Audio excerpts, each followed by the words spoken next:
అందరికీ నమస్కారం. మనతో మాటల తిరుపతి అన్న ఉన్నాడు. అన్న చెప్పండి అన్న, కేసీఆర్ గారు చాలా రోజుల తర్వాత ఒక సభ పెట్టారు.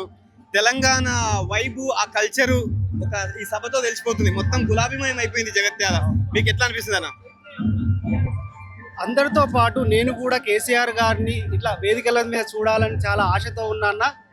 ఆయన ఎప్పుడెప్పుడు బయటకు వస్తాడా, ప్రజల కోసం మాట్లాడతాడా అంటే ప్రజల కోసం ఆయన ఎక్కడున్నా మాట్లాడతారు, కాకపోతే ప్రజలకు దగ్గరగా వచ్చి ఎప్పుడు మాట్లాడతాడా అని అందరితో పాటు నేను కూడా ఎదురు చూస్తూ ఉన్నాన్న.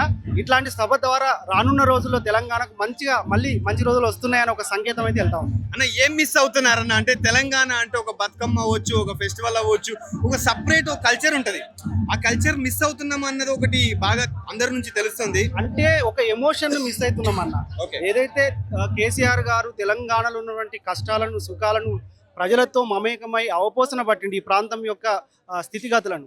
అట్లాంటి నాయకుడు ఉంటే తెలంగాణలో ఆయన కనిపిస్తే చాలు, ఆయన ఆ సీఎం పీఠం మీద ఉంటే చాలు, ప్రజలు సుభిక్షంగా ఉంటారనే ఒక నమ్మకాన్ని కలగజేశారు ఆయన.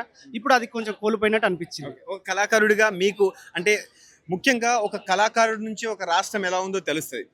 అది బాగున్నా అంటే సుభిక్షంగా ఉన్నా, కొంచెం కష్టకాలాల్లో ఉన్నా కళాకారుడి నుంచే తెలుస్తుంది అని చెప్తా ఉంటారు. మీరు ఎలా ఇప్పుడు ఏం మిస్ అవుతున్నారన్న? అన్న, తెలంగాణ ఏదైతే 4 కోట్ల ప్రజల ఆకాంక్షతో సాధించుకున్నామో ఆ తెలంగాణ మళ్ళీ వెనుకడుగు వేస్తున్నట్టు అనిపిస్తూ ఉంది ఈ ప్రభుత్వంలో.